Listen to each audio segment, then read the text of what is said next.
the evening, but Essex, King and Queen, and Richmond counties, you're under that severe thunderstorm warning until 4 o'clock this afternoon. We are going to stay with you on the air until this threat passes. We're going to continue to watch these storms as they track off to the northeast very quickly. Let me zoom out just a little bit so we can get a broader picture here. I want to put a track on this line of storms as it continues off to the northeast at about 50 miles per hour. So when I track this, it's going to move off the map, it looks like, into the Potomac River because it is moving so quickly. We just took a little bit of a power hit at the station. Felt that right there. If you notice a little flashes of light here in the studio, but there's that line of storms. We're watching it track off to the northeast at about 50 miles per hour. So again, moving very, very quickly. If you live in these areas, which I'm going to show you here in just 1 second, you need to make sure that you're inside.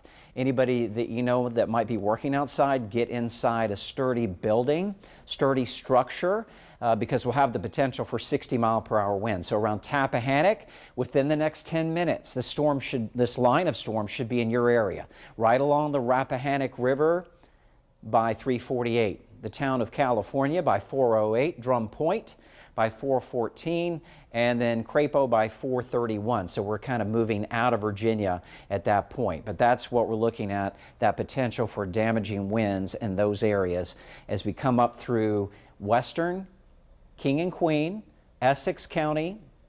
The leading edge is where you're most likely to see the strongest winds, but coming up into Richmond County, coming across the Rappahannock into Richmond. Also watch out into Westmoreland County. It does cover a sliver of Westmoreland. That may be expanded a bit farther as well. We are watching out for you folks out here on the northern neck and middle peninsula as well. Let me take a look at the big picture and let's see what's happening down in Greensville County. We still have a severe thunderstorm warning down there until 3:45 this afternoon for a potential storm that could produce 60-mile-per-hour wind gusts as well. This has been north of Emporia. It is now moving up into the Jarrett area. You can see there right along I-95. It will continue to track up into Sussex County, and we'll have to see if this holds together in terms of the warning. But Jarrett, definitely watch out for some strong wind gusts here crossing I-95. Looks like the core of that storm may pass just south of Stony Creek on I-95, and there's Route 40 there running from Stony Creek east. That severe storm, warned storm, may move across that area. It has not been expanded as of yet, and that particular warning goes for another 15 minutes. We'll have to wait and see if the National Weather Service extends that particular warning for a severe thunderstorm warning. A bit of good news here, we do not have any tornado warnings across our Channel 12 viewing area right now, but we are monitoring the radar very closely as we have these clusters of strong to severe thunderstorms, in particular where you do have that severe line of storms up here as we get up into Essex and King and Queen, and also up into portions of Westmoreland and Richmond counties.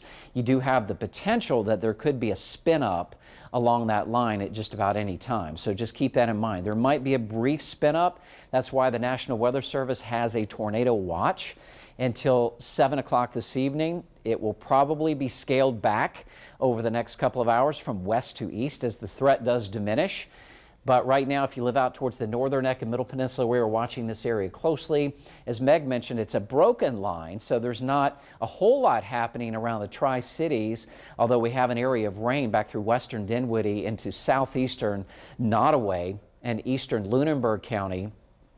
But the severe thunderstorm warned storm, that's in northern Greensville coming over into Sussex. That goes until 3:45, so about another 9 minutes or so. And then this cluster of potentially severe storms comes up through now King and Queen into Essex County. Watch out around Richmond County. You haven't gotten the worst of that weather yet. It's tracking to the northeast at about 45 miles per hour. Let's zoom in a little bit closer. And you can see around the Tappahannock area getting a lot of that heavy weather getting ready to move in. So if you live in Tappahannock, getting ready to see some very gusty winds, some very heavy rain. We're not seeing a lot of lightning with this. And at least right now, let me check the hail tracker, Meg. I really am not seeing too much in the way of hail here. For whatever reason, it's not working. But anyway, we'll let Meg take over. All right, let's take a wide look here at what we are looking at across the area. We have The latest here down towards our south. I want to start down towards Greensville County. We've been watching behind the scenes that there may be some, just a little bit of some rotation trying to happen down into the central part of Emporia, but we have not seen anything transpire from that with the exception of just some damaging wind potential. So this is in northern Greensville County. This is up into portions of Sussex County. That's where we're seeing the worst part of this storm. So it's going to make its way over 301. This is right over Jarrett right now. 301 just now almost out of Greensville County with the exception of the northeast corner, seeing a lot of heavy rain and damaging wind potential. One lightning strike in the county here. This is Sussex County. This is still racing to the northeast very quickly, and the warning is most likely set to expire here. The warning box ends at Greensville County. We'll see if it extends into Sussex, but at this point, Greensville County, the worst is just about out of your area. Putting a tracker on it, moving to the northeast very quickly, 50 to 55 miles per hour. Generally how fast these storms have been moving throughout the afternoon. Takes it towards Henry by 3:48 and then takes it closer to Waverly by 4:22. And then there's another look at the velocity here at this point, just looking like a damaging wind threat. Up towards our northeastern counties, we've been watching this one closely. This is still capable of producing damaging winds upwards of 60 miles per hour.